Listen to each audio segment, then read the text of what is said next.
We're talking about sex this week on Love Ed with Julie and MJ.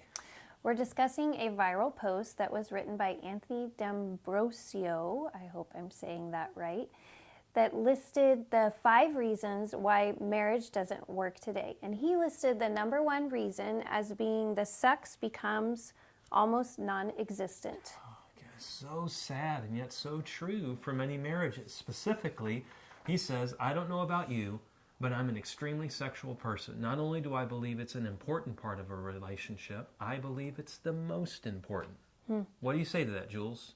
Well, I say it's an important part of a marriage relationship, but I would not say it's the most important. When you think about a close, intimate marriage relationship, there's many different levels that he hasn't addressed: the emotional level, the spiritual level, the financial aspect of marriage, intellectual.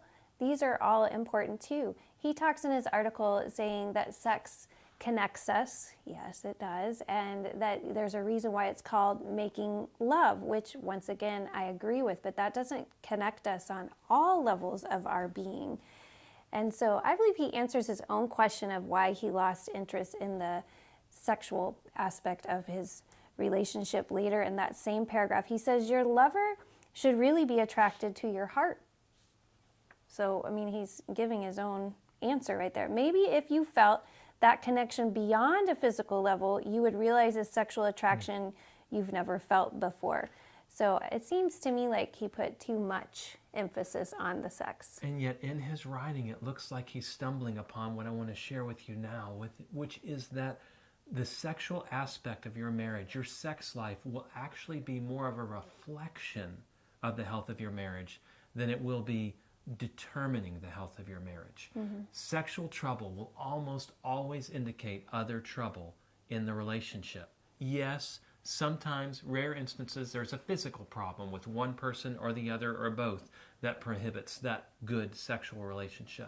But in most cases, a healthy, strong relationship in marriage is going to produce good sex, even if it's not the sex you hope for right away when you're newly married.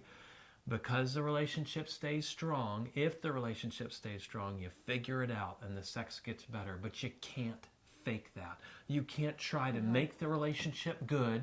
Ooh, we're going to pretend it's good so that we can get good sex. That's insincere and it's selfish. Yeah, and women can pick up on that. So I hear. I'm sure men can too. Probably. I don't know.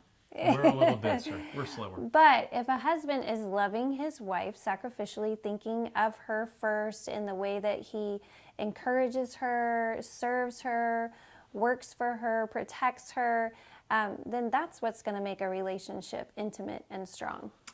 Likewise, if a wife is honoring her husband in the way she speaks about him, depends on him and submits to him, believes in him, those are the sort of things. Forget about how good you are in bed. Those are the sort of things that knits a man's heart to a woman. The satisfaction I found in marriage has almost nothing to do with the sex. Do we have sex? Do I enjoy it? But what makes me crazy about this woman is not how crazy she is in bed, but how crazy she is about me. She respects me. She believes in me. She makes me feel appreciated, interesting, funny, important.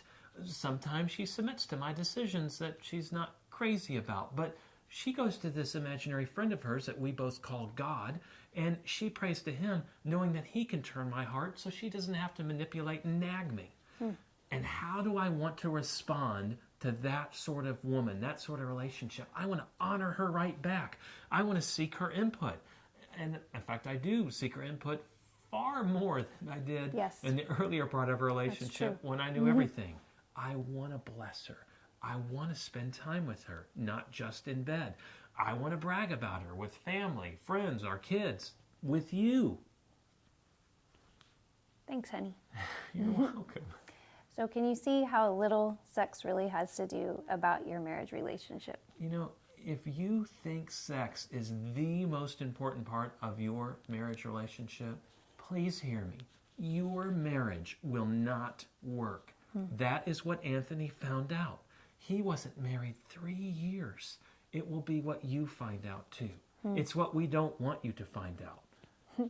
That's true. Wait, it's what we want you to find out now, so you don't find out then. What we want you to understand Yeah. now.